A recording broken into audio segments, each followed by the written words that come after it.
الحمد لله وكفى وسلام على عباده الذين اصطفى أما بعد فأعوذ بالله من الشيطان الرجيم بسم الله الرحمن الرحيم قالت الأعراب آمنا قل لم تؤمنوا ولكن قولوا أسلمنا ولما يدخل الإيمان في قلوبكم صدق الله العظيم وقد قال النبي صلى الله عليه وسلم اللهم إني أسألك إيمانا يباشر قلبي أو كما قال عليه الصلاة والسلام اللهم صل على سيدنا محمد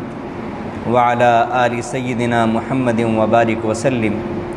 صلی اللہ علی النبی الامی صلی اللہ علی النبی الامی۔ واجب الاحترام بزرگوں، قابل قدر دینی ایمانی بھائیوں اور بہت ہی عزت و احترام کی مستحق عزیز ماؤں اور بہنوں، قرآن کریم کی جو آیت میں نے آپ کے سامنے تلاوت کی ہے اس میں اللہ تعالیٰ نے کچھ دیہات کے رہنے والے لوگوں کا تذکرہ کیا ہے، اور میں بار بار اس بات کو بیان کیا کرتا ہوں کہ قرآن کریم اگر کسی واقعے کو بیان کرتا ہے تو مقصود واقعے کو بیان کرنا نہیں ہوتا، بلکہ مقصود یہ ہوتا ہے کہ ان لوگوں کی ایسی حالت تھی، ایسی قلبی کیفیت تھی، ایسے معاملات تھے تو قرآن کی نظر میں وہ ایسے تھے، اور قیامت کے آنے تک جتنے لوگوں کے بھی معاملات، احوال، کیفیات ایسی ہوں گی تو وہ بھی قرآن کی نظر میں، اللہ کی نظر میں ایسے ہوں۔ تو اللہ تعالیٰ اس وقت کے بعض دیہاتیوں کا تذکرہ کرتے ہوئے یوں فرماتے ہیں قالت الاعراب آمنا، کہ یہ دیہات کے رہنے والے اعرابی یوں کہتے ہیں ہم ایمان لے آئے۔ قل لم تؤمنوا، اے نبی آپ ان سے کہیے تم ایمان نہیں لائے، لم تؤمنوا ولکن قولوا اسلمنا، لیکن تم اس کی جگہ یوں کہو اسلمنا کہ ہم نے تابعداری اختیار کر لی، ولما يدخل الایمان فی قلوبکم، اور ابھی تک ایمان تمہارے دلوں میں داخل نہیں ہو۔ عام طور سے ہم جیسے عام لوگ ایمان اور اسلام کو ایک ہی سمجھتے ہیں، لیکن قرآن میں ایمان اور اسلام الگ الگ معنوں میں استعمال ہوا ہے۔ ایمان کا تعلق دل سے ہے، یعنی کسی اللہ نے جو بات قرآن کریم میں بیان کی ہے یا نبی علیہ الصلوۃ والسلام نے احادیث کے ذریعے سے بیان کی ہے، ان تمام باتوں کو دل کی گہرائیوں سے سچا مان لینا یہ ایمان ہے، اور ماننے کے بعد اس پر عمل کر لینا یہ اسلام۔ دونوں میں فرق ہے۔ اسلام کا تعلق ظاہری چیزوں سے ہے، یعنی جو نظر آتی ہیں، انسان نماز پڑھتا ہوا نظر آ رہا ہے، قربانی کرتا ہوا نظر آ رہا ہے، زکوٰۃ دیتا ہوا نظر آ رہا ہے، رمضان المبارک کے روزے رکھتا ہوا نظر آ رہا ہے، حج کرتا ہوا نظر آ رہا ہے، تو یہ ساری کی ساری چیزیں قرآن کی نظر میں اسلامی ہیں، بظاہر نظر آ رہا ہے۔ اور ایمان کا اطلاق ان چیزوں پر ہوتا ہے جو اعمال نظر نہیں آتے، وہ دل کی کیفیت کا نام۔ انسان کہتا ہے کہ میں اللہ کو ایک مانتا ہوں، میں نبی علیہ الصلوۃ والسلام کو رسول مانتا ہوں، اب وہ مانتا ہے یا نہیں مانتا یا صرف زبان سے کہہ رہا ہے،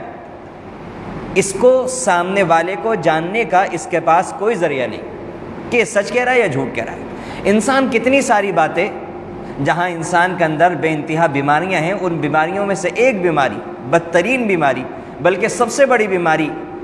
اگر کہا جائے تو شاید بے جا نہ ہو، یہ بھی ہے کہ انسان اپنی زبان سے وہ ادا کرتا ہے جو اس کے دل میں نہیں ہوتا، اپنے دل کی کیفیت کے خلاف وہ اپنی زبان سے بات نکالتا ہے۔ کسی سے بظاہر محبت و تعلق کا اظہار کر رہا ہے، لیکن دل عداوت سے، بغض سے، حسد سے، کینہ سے لبریز ہے، اس کے خلاف سازشیں رچی جا رہی ہیں، لیکن زبان سے محبت کا اظہار ہو رہا ہے۔ اسی کو بدترین درجے کی منافقت کہا جاتا ہے، اس کو قرآن نے منافقت کہا ہے۔ اور آج یہ جو قرآن کریم کی آیت میں نے تلاوت کی ہے، تو سچی بات یہ ہے کہ مجھ جیسا کمزور انسان تو یہ کہنے کی بالکل اپنے بارے میں تو ہمت کر ہی سکتا ہے کہ یہ والی آیت بالکل ہمارے اوپر صادق آتی ہے۔ قالت الاعراب آمنا، کہ دیہات کے لوگ یہ کہتے ہیں ہم ایمان والے ہیں، ہم ایمان لے آئے۔ آپ کہیے کہ تم ایمان نہیں لائے، ابھی تمہارا دل نہیں بنا، تمہارا یقین مضبوط نہیں ہوا، نہ اللہ کی کبریائی پر، نہ اللہ کی طاقت پر، نہ آخرت کے یقین پر، نہ اللہ کے فیصلوں پر، نہ اللہ کے وعدوں پر۔ ہاں تم نے چند ظاہری چیزوں کو کرنا شروع کر دیا ہے، نماز ادا کر رہے ہو، روزے رکھ رہے ہو، زکوٰۃ ادا کر رہے ہو، حج کر رہے ہو، موٹے موٹے چند اعمال کو اختیار کر لیا ہے اور اس کو سارا کا سارا اسلام سمجھ لیا۔ باقی کمانے میں آزاد، پڑوسیوں کے حقوق ادا ہو رہے ہیں یا نہیں ہو رہا ہے، آنکھ کی حفاظت ہو رہی ہے یا نہیں ہو رہی، بے حیائی اور حیا ان دونوں میں ہم کس درجے کامیاب ہو رہے ہیں یا نہیں ہو رہا ہے، یہ جو باقی جتنے بھی معاملات ہیں چند چیزوں کو چھوڑنے کے بعد ان ساری کی ساری چیزوں کے اندر ہم آزاد ہیں۔ اور ایک قسم اور ایک گروہ تو ہمارے اندر وہ ہے کہ جو یہ ظاہری اعمال بھی کرنے کو تیار ہی نہیں، بس اس کے لیے اتنی سند کافی ہے کہ وہ کسی مسلمان کے گھر میں پیدا ہوا ہے اور اس کے نام سے پہلے محمد یا احمد لگا ہوا ہے، یا فلاں ابراہیم نام ہے، یا اسحاق نام ہے، یعقوب نام ہے، یا کوئی بھی اسلامی نام، اور گورنمنٹ کے رجسٹر میں گورنمنٹ کے اندراج کے اندر وہ مسلمان، بس وہ اسی پر تکیہ اور بھروسہ کیا ہوا ہے کہ آخرت میں میری نجات کے لیے یہی کافی۔ یہ آیت بالکل میری اور آپ کی زندگیوں پر صادق آتی ہے۔ قالت الاعراب آمنا، یہ کہتے ہیں ہم ایمان لے آئے، ہم سمجھتے ہیں کہ ہم ایمان والے۔ قل لم تؤمنوا، اے نبی آپ کہیے تم ایمان نہیں لائے، ولکن قولوا اسلمنا، ہاں تم اتنا کہہ سکتے ہو کہ ہم نے بھی ظاہری چیزوں کو اختیار کر لیا ہے، ولما يدخل الایمان فی قلوبکم، ابھی تک ایمان تمہارے دلوں کے اندر داخل نہیں ہو۔ جب ایمان داخل ہوتا ہے تو پھر انسان کے سوچنے کا رنگ ڈھنگ بدل جاتا ہے، اس کے اعمال بدل جاتے ہیں، اس کے چلنے کا اسٹائل بدل جاتا ہے، اس کے بیٹھنے کا طریقہ بدل جاتا ہے، اس کے کاروبار کرنے کا طریقہ بدل جاتا ہے، اس کے معاملات کرنے کا طریقہ بدل جاتا ہے، اس کے لوگوں کے ساتھ اخلاق اور معاملات بدل جاتے ہیں، اس کے احوال بدل جاتے ہیں، اس کی نماز کی کیفیت بدل جاتی ہے، اس کے دعا مانگنے کا طریقہ بدل جاتا ہے، اس کی زبان، اس کی بات کرنے کا انداز بدل جاتا ہے، سب کچھ بدل کر رہ جاتا ہے جب انسان کے دل کے اندر ایمان داخل ہو۔ دل کے اندر ایمان داخل ہونا اور ہے، اور کسی اسلام والے کے گھر کے اندر پیدا ہو جانا یہ اور ہے۔ آج ہم لوگوں کا جو مسئلہ ہے وہ سارا کا سارا مسئلہ یہ ہے کہ ہم کسی اسلام اور ایمان والے کے گھر میں محض اللہ کے فضل و کرم سے پیدا ہو گئے، اور ہم خاندانی موروثی طور پر، جیسے مالدار کا بیٹا مالدار ہوتا ہے، غریب کا بیٹا غریب ہوتا ہے، جس خاندان میں انسان پیدا ہوتا ہے اس خاندان کا کہلاتا ہے، جس علاقے میں پیدا ہوتا ہے اس علاقے کا کہلاتا ہے، جیسے علاقائی نسبت ہوتی ہے، خاندانی نسبت ہوتی ہے، لڑکا لڑکی ہونے کی نسبت ہوتی ہے، جیسے یہ نسبتیں ہوتی ہیں ان نسبتوں کی طرح ایک نسبت یہ بھی ہے کہ انسان اسلام والے کے گھر میں پیدا ہوا تو مسلمان کہلاتا ہے۔ باقی اس سے زیادہ اسلام کیا ہے، اسلام کی حقیقت کیا ہے، اسلام کی علامات کیا ہیں، ایمان کیا ہے، ایمان کو کس درجے پر پہنچانا ہے، ہم کیوں آئے ہیں، ہمیں کس نے پیدا کیا، کیوں پیدا کیا، ہماری زندگی کا کیا مقصد ہے، ان ساری کے ساری باتوں کے ان سارے سوالات کے جو جوابات ہیں، اگر ہماری زندگی کو دیکھا جائے، زبانی بات کا اعتبار نہ کیا جائے، اعمال سے جو جھلکتا ہے، عملی زندگی جو نقشہ پیش کر رہی ہے، اگر اس کو دیکھا جائے تو یہ کہی جا سکتی ہے بات کہ یہ بالکل حقیقی بات ہے کہ اگر ہمارے اعمال پر نظر کی جائے تو جیسے ایک وہ لوگ، ایک اس مذہب کے ماننے والے افراد کہ جو قیامت کے دن پر اللہ کے یہاں جو قیامت کا دن قائم ہوگا اور ہر چیز کا سوال جواب ہوگا، جیسے ان کا طرز زندگی ہے، ایسے ہی ایک اس شخص کا بھی طرز زندگی نظر آتا ہے کہ جس کو یہ یقین ہے، جو کہے گا اپنی زبان سے کہ مجھے یقین ہے کہ مجھے بھی قیامت کے دن اللہ کے سامنے کھڑا ہونا ہے اور ہر چیز کا سوال و جواب ہونا ہے۔ گانے وہ بھی سن رہا ہے، گانے یہ بھی سن رہا ہے، حرام مال وہ بھی کما رہا ہے، حرام مال یہ بھی کما رہا ہے، اس کی زبان سے بھی اسباب پروری، اس کے اندر اس کی زبان سے بھی اس کے جلوے نظر آتے ہیں، اس کی زبان سے بھی نظر آتے ہیں، وہ بھی مال کی پوجا کے اندر مصروف ہے، یہ بھی مال کی پوجا کے اندر مصروف ہے، وہ بھی اپنی خواہشات کی بندگی کر رہا ہے، یہ بھی اپنی خواہشات کی بندگی کر رہا ہے، وہ بھی نماز نہیں پڑھ رہا ہے، یہ بھی نماز نہیں پڑھ رہا ہے، سنتوں پر وہ بھی عمل نہیں کرتا، یہ بھی سنتوں پر عمل نہیں کرتا، نبی کا نام، نبی کی ذات، نبی کی صفات، نبی کی سیرت، نبی کے اخلاق، نبی کے کردار، نبی کا تجارت کرنے کا طریقہ کیا تھا، نبی کے چلنے کا طریقہ کیا تھا، نبی کے ازواج کے کیا نام تھے، نبی کی اولاد کے کیا نام تھے، ایک غیر مسلم کو بھی نہیں معلوم، ایک مسلمان کو بھی نہیں معلوم۔ اللہ کے نبی صلی اللہ علیہ وسلم کا طائف کا کیا واقعہ ہے، کیا تفصیلات ہے، اسے بھی نہیں معلوم، اسے بھی نہیں معلوم۔ سورہ فاتحہ کا کیا ترجمہ، کیا تفسیر ہے، اسے بھی نہیں معلوم، اسے بھی نہیں معلوم۔ بس ہاں تھوڑا سا فرق ہے کہ اس کا نام کچھ اور ہے، اس کا نام کچھ اور ہے، اور ہاں تھوڑی بہت یہ فرق ہے کہ یہ جمعے کے اندر ایک نماز مسجد کے اندر ادا کر لیتا ہے اور وہ لوگ دوسرے معاملات کر لیتے ہیں۔ چند بنیادی موٹی موٹی باتوں کے علاوہ کوئی اور فرق بظاہر نظر نہیں آتا، اور یہ اتنا سادہ سا فرق ہے، جیسے مسلمانوں کے اندر مختلف خاندانوں سے مختلف برادریوں سے لوگ تعلق رکھتے ہیں، تو ہر برادری کا شادی کرنے کا کچھ طریقہ مختلف ہوتا ہے، ہر برادری کے رسم و رواج مختلف ہوتے ہیں، جیسے وہ رسم و رواج کو ماننے پر مجبور ہے، بالکل اسی طرح نظر یہ آتا ہے کہ اعمال کرنے کے اندر آج ہم جیسے مسلمانوں کے اعمال کے اندر وہ روح، وہ ایمانی جذبہ، وہ اللہ کی محبت، وہ اللہ کا تعلق، وہ اللہ کی ذات، وہ اللہ کی ذات کی جو قدر دانی، وہ قرآن سے تعلق، وہ نبی علیہ السلام کی ذات سے وابستگی، وہ جو روحانیت نظر آنی چاہیے تھی، وہ آج ہماری عبادات کے اندر نظر ہی نہیں ہے۔ سمجھ میں یہ آتا ہے کہ جیسے ایک رسم بنی ہوئی ہے کہ جیسے اور رسمیں ادا کی جا رہی ہیں خاندان کی، برادری کی، بالکل اسی طرح مسلمان ہونے کے ناطے اسلامی جو رسمیں وہ ادا کی جا رہی ہیں۔ قربانی ہے، اس کی کیا روح ہے، اس کے کیا مقاصد ہیں، اس سے کوئی بحث نہیں،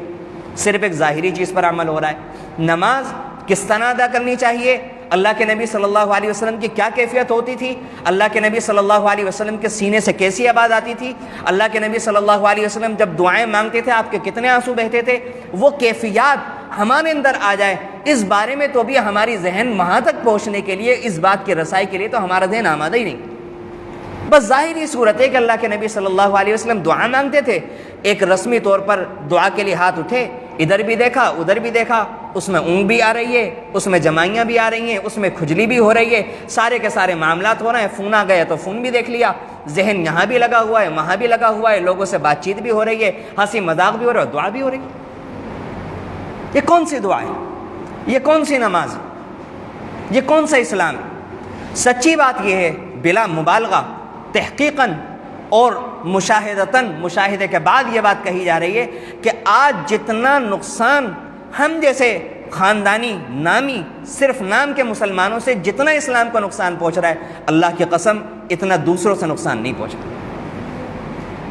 آج جب غیر مسلموں سے اگر کبھی آپ کا بات کرنے کا سابقہ ہوگا تو کتنے سارے ہزاروں لاکھوں کی تعداد میں، اللہ کی قسم کھا کر کہی جا سکتی ہے یہ بات، لاکھوں کی تعداد میں غیر مسلم ایسے موجود ہیں کہ جو اسلام سے محبت رکھتے ہیں، اسلام کو سمجھتے ہیں کہ اسلام دین برحق ہے، لیکن ان کا یہی سوال ہوتا ہے کہ اگر اسلام اتنا ہی اچھا مذہب ہے، اسلام اتنا ہی دین برحق ہے، تو تم لوگ کیوں نہیں عمل کرتے ہوئے نظر آتے؟ کسی بھی مسلمان سے کہیں، وہ نماز کے فضائل پر 1 گھنٹے کی لمبی چوڑی تقریر کر دے گا کہ نماز میں یہ بھی فائدہ، نماز میں یہ بھی فائدہ، روزے سے یہ فائدہ، ایسی نورانیت آتی ہے، ایسے معاملات بنتے ہیں۔ وہ سامنے سے اگر سادہ بندہ سوال کرے کہ پھر جب نماز میں اتنا ہی فائدہ آپ پڑھتے کیوں نہیں؟ اگر اسلام اور ایمان اتنا ہی پیارا ہے تو آپ کامل مسلمان کیوں نہیں نظر آتے؟ اگر آپ کے نبی اتنے ہی پیارے تھے تو آپ کے چہرے کے اوپر نبی علیہ السلام کی سنت کیوں نہیں نظر آ رہی؟ اگر نبی علیہ السلام کے تجارت کرنے کا طریقہ اتنا ہی پیارا تھا تو آپ اس طریقے پر تجارت کیوں نہیں کر رہے ہیں؟ اگر نبی علیہ السلام دنیا کے سب سے حسین ترین انسان تھے تو آپ کے چہرے میں ان کے چہرے میں مطابقت کیوں نہیں ہے؟ اگر آپ سب سے اچھے اخلاق والے تھے تو آپ کے اخلاق اور ان کے اخلاق میچ کیوں نہیں کھاتے؟ یہ چھپتا ہوا سوال ہے میرے اور آپ کے، جس کا جواب میں اور آپ ندامت کے سوا، شرمندگی کے سوا، گردن جھکانے کے سوا، نظر جھکانے کے سوا کچھ بھی نہیں دے سکتے۔ اس لیے یہ جو بات میں نے عرض کی کہ ایمان جب دل کے اندر داخل ہوتا ہے تو کچھ اور بات ہوتی ہے، وہ ایک الگ بات ہوتی ہے۔ آج ایمان کی اصل جو مجھے بات کرنی تھی، وہ مجھے بات یہ کرنی تھی کہ آج ایمان کو چھیننے کے لیے ساری دنیا نے، میڈیا نے، سیاست نے، قیادت نے، ہر چیز نے، سارے ماحول نے، تمام لوگوں کے جن کے دلوں میں ذرہ برابر بھی ایمان موجود ہے، ان کے خلاف ایک فیصلہ کن جنگ لڑنے کا فیصلہ کر لیا کہ کسی کے دل میں ایمان نہیں رہنے دینا، کسی کے دل میں اللہ کی محبت کے جذبات نہیں رہنے دینے، کسی کے دل میں دین پر مر مٹنے کے جذبات، دین کی خدمت کے جذبات، اپنے قرآن سے لگاؤ والے جذبات، نبی علیہ السلام کے عشق کے جذبات، نبی علیہ السلام کے سنتوں پر عمل کرنے کے جذبات، آپ کے اخلاق جیسے اخلاق بنانے کے جذبات، یہ کسی ایمان والے کے دل میں یہ جذبات باقی نہیں رہنے تھے۔ یہ سالوں سے جنگ چھیڑ دی گئی اور ہر پیمانے پر جنگ چھیڑ دی گئی، لیکن ہم لوگوں کی غفلت کا یہ عالم ہے کہ صرف اور صرف اپنے کھانے پینے کے معاملات اور ایک جو طرز زندگی کی جو ذمہ داریاں اور زندگی کا جو ایک گنبد، زندگی کی جو ایک اپنی الگ دنیا بنا لی ہے کہ یہ خواہشات ہونی ہیں، یہ ضروریات ہیں، یہ معاملات ہیں، یہ اٹھنے کا طریقہ، یہ بیٹھنے کا طریقہ، یہ اس کا ٹائم، یہ اس کا ٹائم، اسلام سے وہ میچ کھائے نہ کھائے اس سے کوئی مطلب نہیں۔ ہر انسان کی زندگی مختلف جو بنا لی ہے، ہم جیسے مسلمان اس سے ٹس سے مس ہونے کے لیے تیار۔ کہ کچھ بھی انجام ہو، چاہے ایمان جاتا ہے تو جائے، مال آنا چاہیے، اچھا کاروبار ہونا چاہیے، اچھا بزنس آنا چاہیے، نماز ہوتی ہے تو ہو، نہیں ہوتی تو نہ ہو۔ آخر عمر میں دیکھیں گے 60-70 سال کے بعد جب ریٹائر ہو جائیں گے، جب کسی کام کے نہیں رہیں گے تو پھر مسجد میں چلے جائیں گے۔ ابھی کیا ضرورت پڑی ہوئی ہے کہ ابھی نوجوانی کی عمر میں اپنے بچے کو نماز کے لیے ترغیب دیں؟ اگر ابھی نمازیں پڑھے گا تو تعلیم کا کیا ہوگا، پھر اس کے کیریئر کا کیا ہوگا؟ ایسا کیریئر کہ جو نماز کے بغیر ہو، جو اللہ کے بغیر ہو، جس کیریئر کی پاداش میں ساری زندگی قبر میں آنے والی ہزاروں سال کی ابدی زندگی میں جس کے لیے جوتے کھانے پڑے، وہاں کے سانپ اور بچھوؤں سے ڈسوانا پڑے اور اللہ کی ناراضگی مول لینی پڑے، وہ کیریئر ہے یا تباہی ہے؟ یہی فرق ہے جو میں نے گزشتہ ہفتے بیان کیا تھا کہ دو آنکھیں اللہ تعالیٰ نے دی ہیں۔ انسان ایک مسلمان کی اس دنیا میں رہتے ہوئے دو آنکھیں ہونی چاہیے، ایک آنکھ وہ ہے جو دنیاوی اعتبار سے دیکھے اور ایک آنکھ سے وہ اخروی اعتبار سے دیکھے۔ دونوں آنکھیں کھلی رکھے کہ اس چیز میں بظاہر دنیاوی اعتبار سے لاکھوں کا کروڑوں کا فائدہ ہے، لیکن دنیا سے جانے کے بعد اس کا نقصان ہے، تو میرے لیے نقصان دہ، میرے لیے فائدے کی چیز نہیں ہے۔ ہاں اگر دونوں آنکھیں بند کرے گا، پھر جب قبر کے اندر جائے گا، جیسے ہی ملک الموت سامنے آئیں گے تو پھر جب آنکھیں کھلیں گی، پھر آنکھیں کھلنے سے کوئی فائدہ نہیں ہونے والا۔ انسان غلط طریقے سے مال کما کر چھوڑ کر جاتے ہیں اپنی اولاد کے لیے، وہ عیاشیاں کرتے ہیں، ان پیسوں کا بربادہ کرتے ہیں، اپنے شوق خواہشات پورے کرتے ہیں۔ کبھی خیال نہیں آتا کہ ہمارے والد کو اس غلط مال کی وجہ سے وہاں قبر کے اندر عذاب ہو۔ کہاں ہے ایمان؟ کون سی ایمانی بات؟ صرف زبان کے اندر ایمان ہے، دل کے اندر کہاں ایمان ہے؟ کیا ہمیں نہیں معلوم کہ ٹی وی دیکھنا حرام ہے، ٹی وی کا خریدنا حرام ہے، ٹی وی کا گھر کے اندر لا کر دینا حرام ہے؟ کیا لانے والے کو یہ مسئلہ معلوم نہیں ہوتا کہ لانے کے بعد جتنی بھی اولاد جتنے دنوں تک ہماری گھر کی عورتیں، بچے اور تمام لوگ جب بیٹھ کے اندر گھر کے اندر جب بیٹھ کر کے وہ ٹی وی دیکھیں گے، فلمیں دیکھیں گے، سیریل دیکھیں گے، تو ان کو تو گناہ ہوگا ہی، لیکن سب کا ملا کر گناہ اگر 10 افراد دیکھیں گے تو 10 کے 10 افراد کا گناہ اس پیسہ خرچ کرنے والے پر، اس لانے والے پر بھی ہوگا۔ حتیٰ کہ وہ ذی الحجہ کے مہینے میں حج بھی کر رہا ہوگا، بیت اللہ کی چوکھٹ پکڑا ہوا ہوگا، ملتزم سے چمٹا ہوا ہوگا، لیکن مجھے کہنے کی اجازت دیں، اس حال میں بھی جب اس کے گھر میں گناہ ہو رہا ہوگا، وہاں پر بھی اللہ کی طرف سے پھٹکار، اللہ کی لعنت اور گناہ اس کے نام اعمال میں درج ہو رہا ہوگا۔ یہ نماز میں ہوگا، یہ سجدے میں اپنی پیشانی جھکا کر رگڑ کر اللہ سے گڑگڑا رہا ہوگا، اس کو سجدہ بھی، اس کے سجدے کا ثواب تو مل رہا ہوگا، لیکن اسی کے ساتھ ساتھ اللہ کی پھٹکار، اللہ کی لعنت اور اللہ کی طرف سے ملنے والا گناہ بھی اس کو مل رہا ہوگا۔ ایمان ماننے کا نام ہے۔ آج ہمیں معلوم ہی نہیں ایمان کیا چیز ہے۔ گزشتہ زمانے میں اللہ کے نبی علیہ الصلوۃ والسلام کے زمانے میں اور صحابہ کرام کے زمانے میں اور آج کے زمانے میں بھی سینکڑوں کی تعداد میں روز الحمدللہ اس ملک کے اندر لوگ اسلام قبول کر رہے ہیں، اور نہ جانے کتنے ممالک کے اندر سینکڑوں کی تعداد میں روز بروز اسلام کے اندر لوگ داخل ہو رہے ہیں۔ آج بھی وہ لوگ جب داخل ہوتے ہیں اسلام کے اندر، نو مسلموں کو آپ دیکھیں، میری معلومات کے مطابق آج تک میری جتنوں سے بھی ملاقات ہوئی، میں نے آج تک بغیر داڑھی کے کسی نو مسلم کو نہیں دیکھا، میں نے نہیں دیکھا،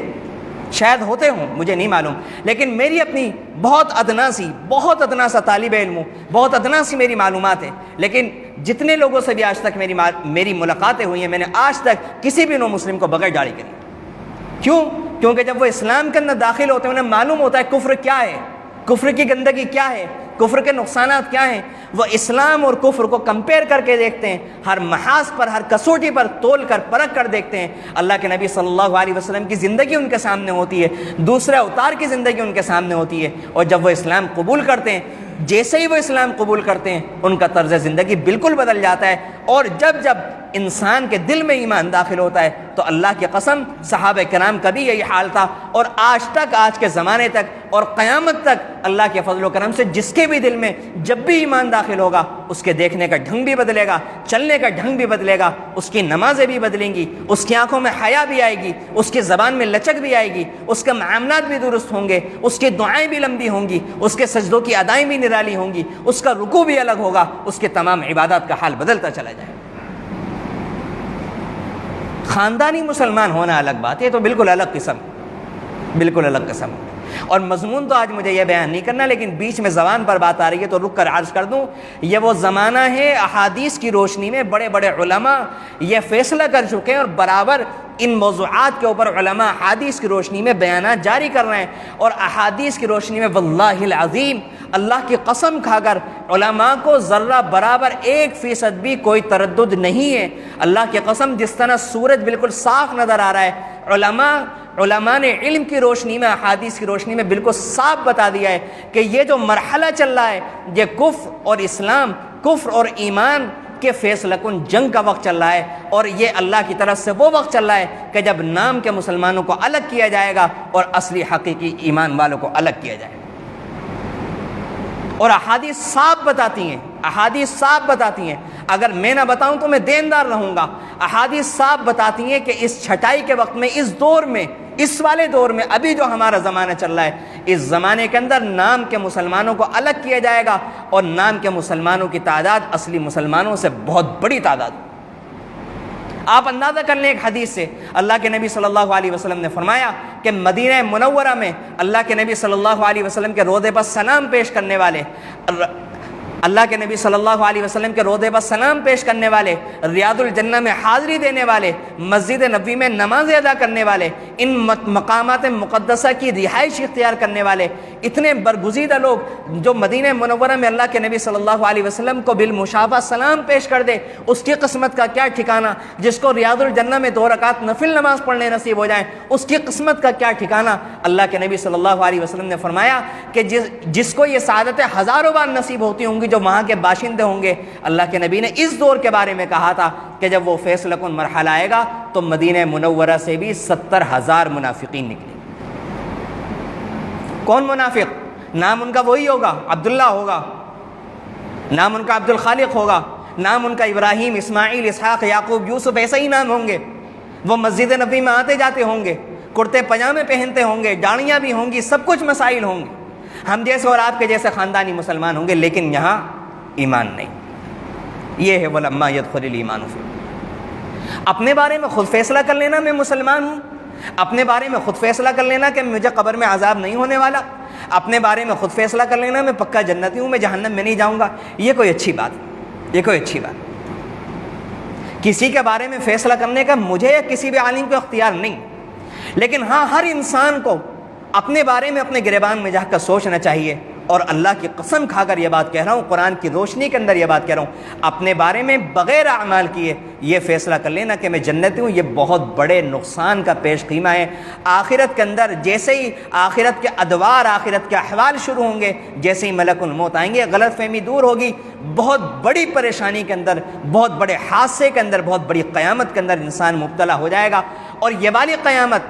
وہ والی قیامت جس میں سورج اور چاند سب ختم ہو جائیں گے، وہ والی قیامت میں شاید ابھی سینکڑوں سال ہوں، شاید ابھی ہزاروں سال ہوں، لیکن اللہ کے نبی صلی اللہ علیہ وسلم نے فرمایا من مات فقد قامت علیہ القیامہ، کہ جو مر گیا اس کی قیامت تو تبھی آ گئی۔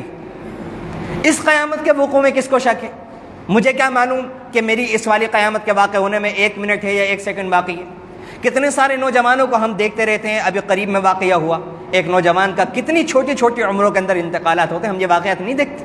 لیکن اس زمانے کی جہاں بہت ساری بدتمیزیاں ہیں، اس زمانے کے جہاں بہت سارے بگاڑ ہیں، ان بدتمیزیوں میں سے، ان بگاڑوں میں سے ایک بڑا بگاڑ یہ بھی نظر آ رہا ہے کہ پہلے زمانے کے اندر بھی کہنا غلط نظر آ رہا ہے۔ ہم نے خود اپنے بچپن کے اندر اور اس کے بعد کے دور کے اندر بھی، ابھی 10-15 سال پہلے تک بھی ہم دیکھتے تھے کہ جہاں کسی اللہ کے بندے کے بال سفید ہونے شروع ہوتے تھے، جہاں کسی اللہ کے بندے کو کمزوری لاحق ہونی شروع ہوتی تھی، کوئی بڑی بیماری آتی تھی، وہ اللہ کا بندہ فوراً متوجہ ہو جاتا تھا اور اس کو یہ خطرہ لگتا تھا کہ اب اللہ کی طرف سے بلاوا آنے والا ہے، اب تک میری زندگی جیسی بھی گزر گئی، اب مجھے زندگی کا رخ بدل لینا چاہیے، اور وہ مسجد کا کونا پکڑ لیا کرتا تھا، دنیاوی معاملات سے الگ ہو جایا کرتا تھا۔ لیکن آج کے زمانے کی بدتمیزی اور آج کے زمانے کی برے حالات میں سے ایک حالت یہ بھی ہے کہ آج کے زمانے میں 70-75 سال کا بوڑھا شخص بھی اسی بدتمیزی کے اندر مبتلا ہے جس بدتمیزی کے اندر ایک 16-17 سال کا نوجوان مبتلا ہے۔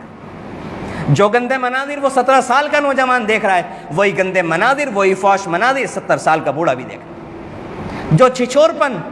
جو بے حیائی اور مذاق کی باتیں، جو بیکار کی باتیں، واہیات باتیں، جن واہیات باتوں کے اندر وہ نوجوان، اس کو بھی نہیں لگنا چاہیے تھا، وہ لگا ہوا تھا اسی بے حیائی، اسی چھچورپن، اسی گندی واہیات قسم کی حرکتوں کے اندر ایک 70 اور 80 سال کا بوڑھا بھی لگا ہوا۔ اور کچھ سوچنے کو تیار نہیں کہ میں نے کہاں زندگی گزاری, میرے کیا معاملات, وہ سے نہیں سوچنے کو تیار ہے کہ مجھے اللہ کے پاس جانا ہے, نہیں سوچنے کو تیار ہے مجھے قبر میں جانا ہے.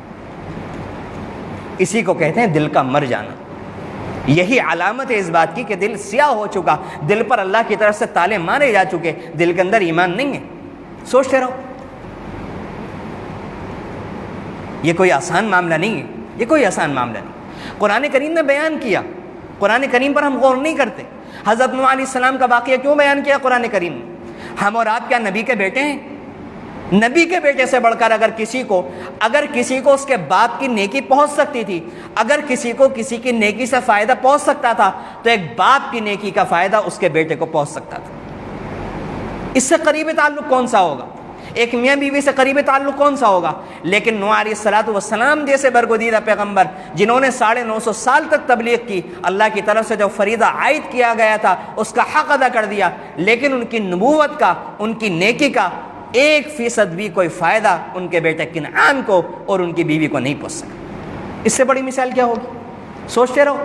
کہ اللہ کے نبی علیہ السلام کی شفاعت ہوگی, یہ ہو جائے گا, وہ ہو جائے گا. اللہ تعالیٰ کہتا ہے وَلَا يَغُرَّنَّكُم بِاللَّهِ الْغَرُورُ, اللہ کے بارے میں دھوکے میں نہ رہنا. اور آخرت پر یقین کرنا, ابھی میں ایک تفسیر کی کتاب دیکھ رہا تھا, اس میں یہ لکھا ہوا تھا کہ آخرت پر یقین کسے کہتے ہیں. انہوں نے لکھا آخرت پر یقین, جہاں یہ بات ہے کہ آخرت پر یقین کا مطلب یہ ہے کہ اللہ کی طرف سے ہر چیز کو اللہ کو سوال جواب ہوگا کہ یہ کیوں کیا اور یہ معاملات کس طریقے سے ہوا. وہیں پر آخرت کا یقین جو قرآن نے کہا ہے کہ آخرت پر یقین رکھو, تو اس کا مطلب یہ بھی ہے کہ انسان وہاں پر یہ جو شفاعت کے خیالات ہیں الٹے سیدھے جو اپنی طرف سے بنائے ہوئے جو قرآنی نہیں ہیں, ان تمام خیالات کو اپنے دل سے نکال دے کہ ایسا ہو جائے گا ویسا ہو جائے گا. اللہ کے نبی صلی اللہ علیہ وسلم کی شفاعت اپنی جگہ ہے, لیکن اس شفاعت کو اتنا بڑھا دینا کہ اس شفاعت کے چکر میں آ کے نمازیں چھوڑ دینا. تو میں ان تمام حضرات سے سوال کرتا ہوں جو انہی خیالات کے مالک ہیں, اللہ تعالیٰ ایسے خیالات سے ہر مسلمان کی, ہر اہل ایمان کی حفاظت فرمائے کہ یہ والی سفارش کا شاید آپ ہی کو پتہ چلے. صدیق اکبر رضی اللہ عنہ کا یہ والی سفارش نہیں معلوم.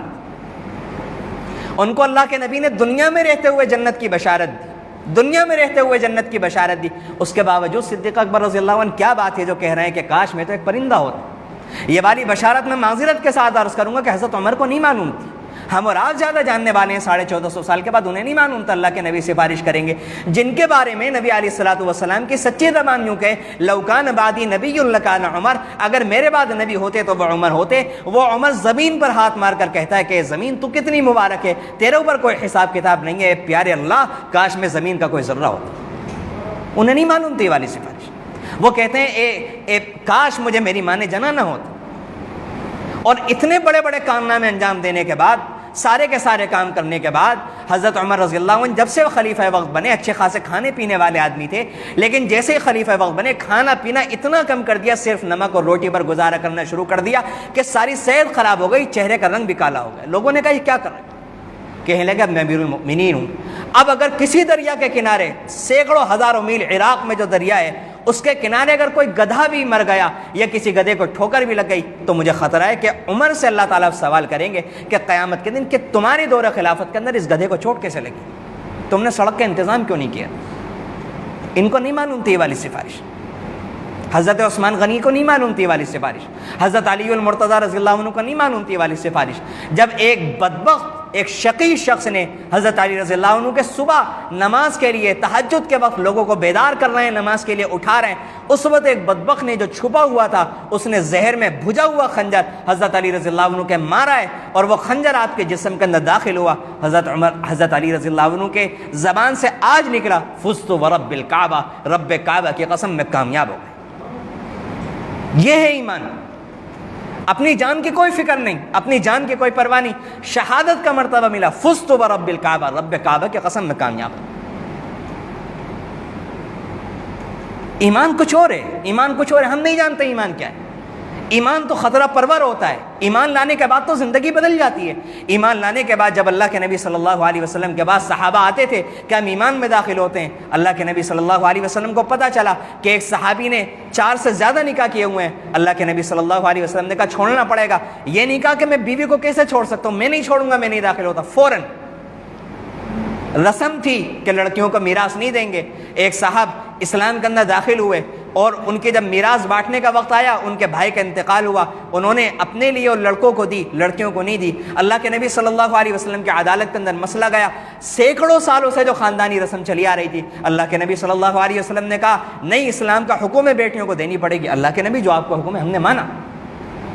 یہ والی بات، یہ والا کون سا اسلام ہو گیا؟ آرٹیفیشل ہو گیا، ربڑ کا اسلام ہو گیا۔ کس چیز کا اسلام ہے کہ نمازیں چھوٹ رہی ہیں تب بھی اسلام پہ کوئی فرق نہیں آ رہا ہے، جھوٹ بھی چل رہا ہے تب بھی اسلام، سود بھی لیا جا رہا ہے تب بھی ایمان؟ یہ کہاں کا ایمان ہو گیا؟ یہ کہاں کا اسلام؟ یہ تو آرٹیفیشل میڈ ان انڈیا اسلام نظر آتا ہے۔ یہ عرب کا اسلام نہیں ہے، یہ قرآنی اسلام نہیں ہے،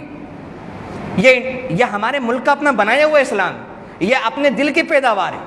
یہ کسی دارالفتہ کا فتویٰ نہیں ہے، یہ کسی قرآن کریم کی آیت کا مطلب نہیں ہے، یہ اپنے پیٹ کا فتویٰ ہے۔ ایسا ایمان کا کسی دن تنہائی میں جب کبھی اللہ توفیق دے اور اللہ کا خوف دل کے اندر تھوڑا بہت آ جائے، کبھی اللہ کا خوف تھوڑا سا دل نرم ہو جائے اور دنیا کی محبت سے، دنیا کمانے سے تھوڑا سا اگر کبھی دل بھر جائے، شاید اگر کبھی ایسا زندگی میں موقع آ جائے، شاید کبھی کسی عزیز کا انتقال ہو، کسی بھائی کا، کسی رشتہ دار کا انتقال ہو، شاید اگر اس وقت اللہ توفیق دے دیں، اس وقت اگر تنہائی میں جا کر اپنی نمازوں کا انسان خود جائزہ لے، بل الانسان علی نفسہ بصیرہ، خود جائزہ لے اپنے ایمان کا،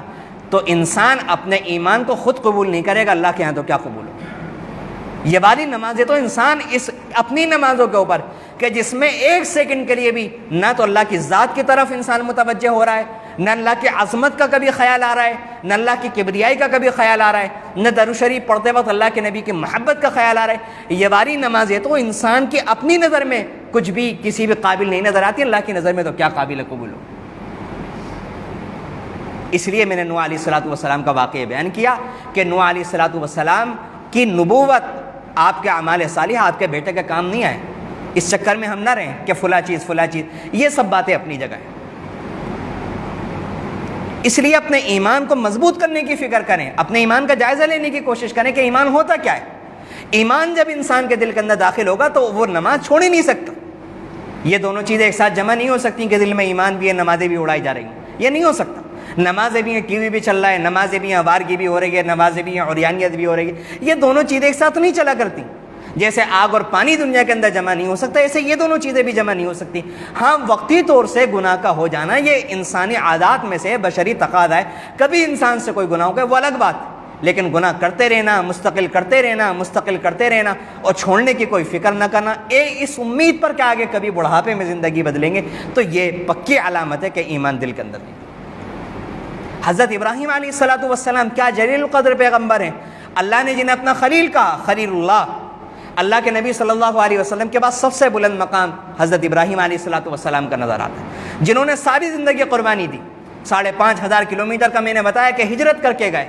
ساری زندگی قربانیاں دیتے رہے، بیوی بچوں کو جنگل بیابان میں چھوڑا، جن کے قربانیوں کے ثمرے کی شکل میں زمزم موجود ہے، جن کے قربانیوں کی شکل کے اندر صفا اور مروہ کی سعی موجود ہے، ان کے قربانیوں کا سارے کی ساری جو تصویر ہے وہ بیت اللہ کے اندر حجاج کرام جو دیکھتے ہیں، بیت اللہ وہ حضرت ابراہیم علیہ السلام بنانے والے، مقام ابراہیم ہے، صفا مروہ ہے، زمزم ہے، پورا بیت اللہ قیامت تک ان کے قربانیوں سے، ان کی نشانیوں سے، ان کے مقام و مرتبے کا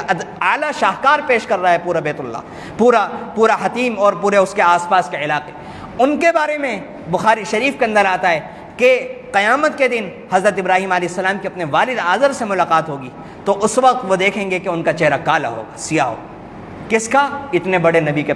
اتنے بڑے پیغمبر کے والد کا۔ میں اور آپ کون ہیں؟ اللہ کی شان بے نیازی کو جو لوگ نہیں جانتے وہ سمجھتے ہیں کہ نمازیں بھی چھوڑنے کے بعد ہو جائے گا۔ سچی بات ہے، انہوں نے اللہ کو نہیں پہچانا اللہ کو، کبھی نہیں جانا اللہ کی صفات کو، اللہ کے نظام کو نہیں جانا۔ یہ تو امیدیں ہیں، تمنائیں، یہ والی امیدیں جو آپ اور ہم رکھتے ہیں تو کافر بھی رکھتے ہیں، یہ والی امیدیں تو یہودی اور عیسائی بھی رکھتے ہیں کہ بغیر عمل کے ہم بھی جائیں گے جنت میں، ہم بھی سوچتے ہیں بغیر عمل کے ہم بھی جائیں گے جنت میں، ان کی بھی تمنائیں پوری نہیں ہونے والی، ہماری بھی نہیں پوری ہونے والی۔ اور یہ کوئی میرا اپنا ذاتی نظریہ نہیں ہے، قرآن کی آیتیں ہیں، وَقَالُوا لَن يَدْخُلَ الْجَنَّةَ إِلَّا مَنْ كَانَ هُودًا أَوْ نَصَارَىٰ تِلْكَ أَمَانِيُّهُمْ، یہ قرآن کہہ رہا ہے، یہ کوئی بیان کرنے والا اپنی طرف سے بیان نہیں کر رہا ہے۔ جب حضرت ابراہیم علیہ السلام دیکھیں گے تو قیامت کے دن اللہ تعالیٰ سے کہیں گے، اے اللہ آپ نے مجھ سے وعدہ کیا تھا آپ قیامت کے دن مجھے رسوا نہیں کریں گے، اے اللہ میرے لیے اس سے بڑی رسوائی کیا ہوگی کہ میرے والد آزر وہ چہرہ رو، وہ کالے چہرے کے ساتھ وہ ابھی سب کے سامنے پھر رہے ہیں اور سب پہچان رہے ہیں کہ ابراہیم کا والد۔ اللہ تعالیٰ فرمائیں گے سن لیں ہم اللہ کی بے نیازی کو کہ ابراہیم اچھی طرح سن لو کہ میں نے کافروں پر جنت کو حرام کر دی، اور جہاں کافروں کے لیے جنت میں ہمیشہ داخلہ ہے، وہیں گنہگار مومنین کے لیے بھی جنت میں ان کے اعمال کی سزا جب تک پوری نہیں ہو جاتی جب تک رہنے کا وعدہ ہے۔ اور یہی اللہ کا قاعدہ ہے۔ اللہ کا قاعدہ الگ ہے، قدرت الگ ہے۔ قدرت تو اللہ تعالیٰ کی یہ ہے کہ سارے کے سارے عبادت گزار کو، سارے صلحاء کو جہنم میں ڈال دے، اس کی قدرت ہے، کون سوال کرے؟ لیکن یہ اللہ کا نظام نہیں ہے، یہ اللہ کا قاعدہ قانون نہیں ہے، ایسا نہیں ہوگا، اللہ ایسا نہیں کرنے والے۔ پھر کیا فرق ہوا کہ جس نے ساری زندگی حرام کاریوں میں گزاری، جس نے یہاں پر اپنی خواہشات پر چھری نہیں چلائی، کوئی قربانی نہیں دی، ایک وہ انسان کے جس نے ساری زندگی قلاشی میں، غربت کے اندر اپنے دل کو مار مار کر اپنی ساری جوانی نامحرموں پر قربان نہ کر کے اللہ کی ذات پر، اللہ کی محبت میں قربان کر دی، وہ بھی جنت میں، وہ بھی جنت میں۔ پھر کہاں گیا انصاف؟ یہ اللہ کا نظام نہیں ہے۔ اللہ کا نظام تو یہ ہے کہ جو گناہ کرے گا جہنم میں جائے گا، جو نیکی کی زندگی گزارے گا وہ جنت کے اندر جائے گا۔ اللہ کی قدرت ہے لیکن اللہ کا نظام نہیں ہے۔ اس لیے یہ جو ہمارے سارے کے سارے خیالات ہیں خود کے پیدا کرتا ہے، شیطان کے پیدا کرتا ہے، نفسانی اور شیطانی خیالات ہیں، ان سے اپنی جان کو چھوڑائیں۔ یہ واقعات ذہن میں رکھیں کہ چچا ابو طالب، اللہ کے نبی صلی اللہ علیہ وسلم قیامت کے دن اللہ کے نبی صلی اللہ علیہ وسلم نے دنیا میں فیصلہ فرمایا، اسلام کی جس اللہ کے بندے نے اتنی خدمت کی، اللہ کے نبی صلی اللہ علیہ وسلم نے فرمایا چچا ابو طالب بھی دوزخ میں ہے۔ صاف حدیث ہے۔ فرمایا کہ ہاں میری سفارش کی وجہ سے اللہ نے اتنا فضل کر دیا کہ دوزخ میں اتنی اونچی جگہ پر رکھ دیا کہ جہاں پر ان کے ٹخنوں تک آگ پہنچ رہی ہے، لیکن تب بھی آگ کی ہولناکی کا یہ عالم ہے کہ ان کا دماغ ایسے ہول رہا ہے جیسے ہانڈی۔ اتنا کرنے کے بعد چچا ابو طالب کا یہ حال ہے، اور ہم جیسے لوگوں کا کیا ہوگا؟ تو حضرت ابراہیم علیہ السلام کے والد آذر، اللہ تعالیٰ کہیں گے میں نے کافروں پر جنت کو حرام کر دیا۔ اس کے بعد حضرت ابراہیم علیہ السلام سے کہا جائے گا دیکھو اپنے پیروں کی طرف۔ جب وہ دیکھیں گے، میں نے پہلے بھی سنایا تھا، ایک گندا قسم کا جانور جس کو دیکھتے ہی نفرت محسوس ہے، گوہ جس جانور کو کہا جاتا ہے، جس جانور کو گوہ کہا جاتا ہے، حدیث کے اندر آتا ہے کہ حضرت ابراہیم علیہ السلام کے والد کو وہ بنا دیا جائے گا، اور فرشتہ ٹانگ اتار کر کیچڑ کے اندر لپٹے ہوئے گوہ کو ذلیل کر کے سب کے سامنے جہنم کے اندر پھینک دے گا۔ یہ قصہ کیا چیز ہے؟ یا ربی نفسی نفسی۔